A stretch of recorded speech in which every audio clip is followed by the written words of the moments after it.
How many of you have played video games before? For example, Call of Duty, Battlefield, sports, or any other kind of video game?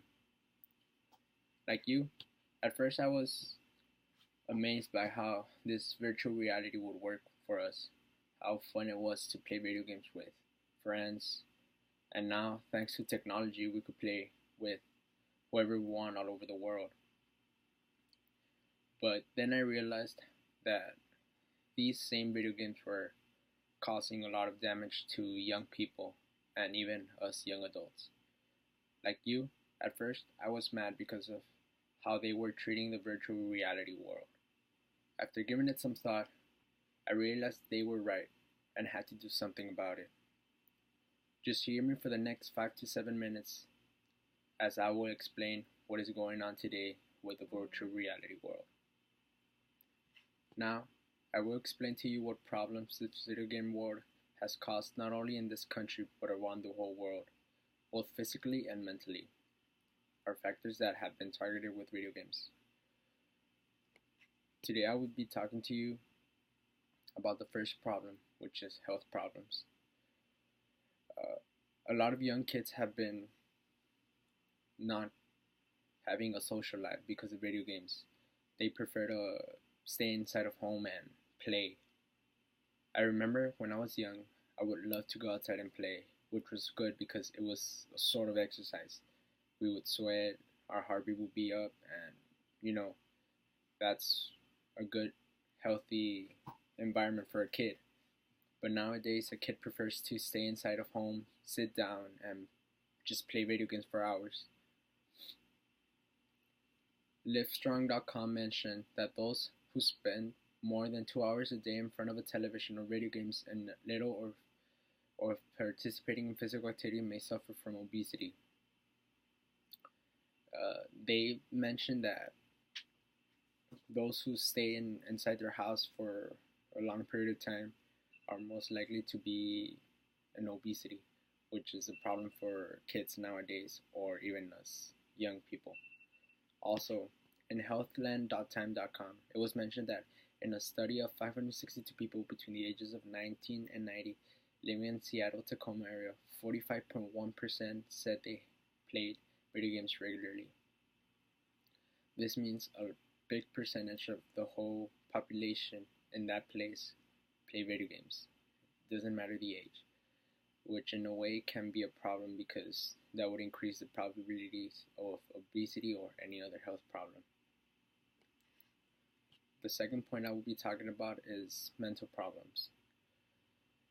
Kids nowadays love to play violent games such as mentioned before, Call of Duty, Battlefield, other war games, or even theft games like Grand Theft Auto.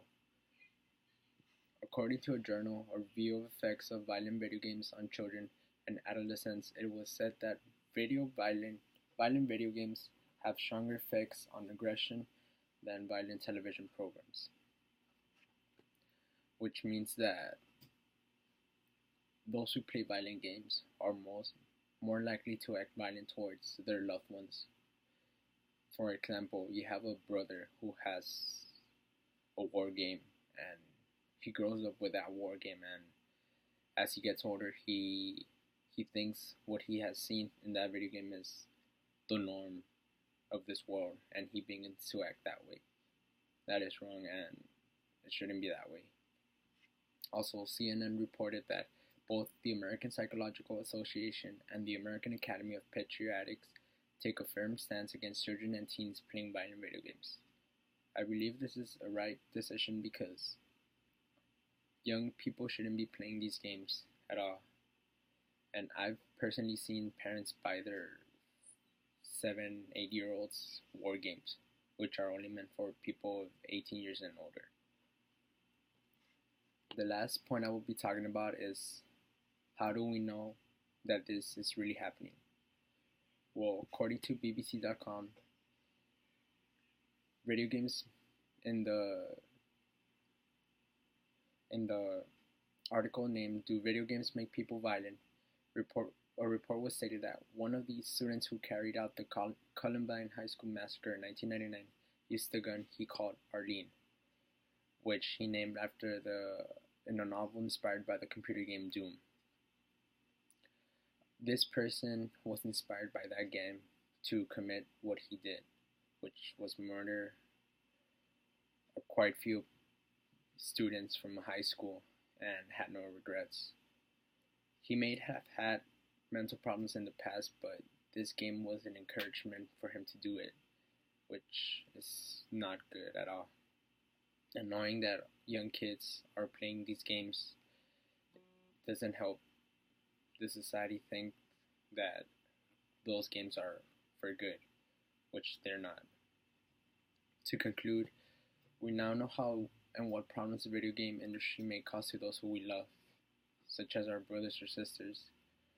Try next time you go to a store, try thinking about the dangers of those games, and hopefully this will allow you to restrain yourself from buying those games, or at least from spending so much time playing games, either with your friends or anything,